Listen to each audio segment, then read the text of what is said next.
Ashdod ও আশকেলনে rocket হামলার পর Hamas মুখপাত্র জিহাদ তাহা রোববার আল জাজিরাকে দেয়া এক সাক্ষাৎকারে বলেছেন, হামাসের এখনও এমন সামরিক সক্ষমতা রয়েছে যা ইসরায়েলের জন্য উদ্বেগের কারণ হওয়া উচিত। তিনি বলেন, আন্তর্জাতিক সম্প্রদায় ইসরায়েলের বিরুদ্ধে নীরব ভূমিকা পালন করছে।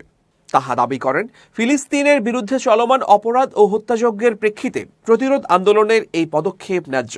তার ভাষায়, ইসরায়েলের চরমপন্থী ফ্যাসিস্ট সরকার হত্যাযজ্ঞ চালিয়ে যাচ্ছে, তাই প্রতিরোধ গড়ে তোলা জরুরি হয়ে পড়েছে। জিহাদ তাহা আরও বলেন, যতদিন ইসরায়েল ফিলিস্তিনি ভূমিতে অবস্থান করবে, পশ্চিম তীরে জমি দখল করবে, বসতিগুলোকে অস্ত্র সজ্জিত করবে এবং পবিত্র স্থানগুলোকে অপবিত্র করবে, যেমন বেন গাভির আল আকসা মসজিদে প্রবেশ করেছে, ততদিন ফিলিস্তিনি প্রতিরোধ আন্দোলনের অস্তিত্ব বিলীন হতে পারে না। এদিকে গাজা থেকে ইসরায়েলের দিকে রোববার প্রায় 10টি রকেট ছোড়া হয়। ইসরায়েলি সেনাবাহিনী আইডিএফ জানায়, এগুলোর অধিকাংশই প্রতিহত করা হয়েছে। আশকেলন শহরে একটি রকেট পড়ে বেশ কিছু যানবাহনের ক্ষতি হয়।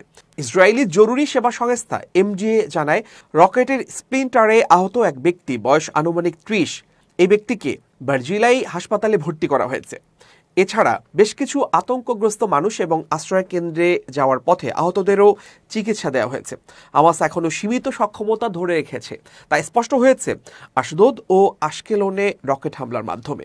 যদিও অধিকাংশ রকেটই ইসরায়েলের আয়রন ডোম প্রতিরক্ষা ব্যবস্থায় ধরা পড়ে, তবুও এই ধরনের হামলা প্রমাণ করে যে গাজায় ইসরায়েলি সামরিক অভিযান সত্ত্বেও হামাস পুরোপুরি নিশ্চিহ্ন হয়নি। এই হামলাগুলো কৌশলগতভাবে বড় প্রভাব না ফেললেও প্রতীকী ও মানসিক চাপ তৈরির ক্ষেত্রে ভূমিকা রাখে। হামাসের শক্তি মূলত অসামরিক এলাকায় তাদের অবস্থান এবং অসামরিক কৌশলের উপর নির্ভর করে, যা তাদের সম্পূর্ণভাবে নির্মূল করাকে অত্যন্ত কঠিন করে তোলে। সামরিকভাবে হামাস দুর্বল হলেও তারা এখনও ক্ষুদ্র পরিসরে প্রতিরোধ চালাতে সক্ষম। এটি স্পষ্ট করে দেয় যে এই সংকটের শুধুমাত্র সামরিক সমাধান সম্ভব নয়।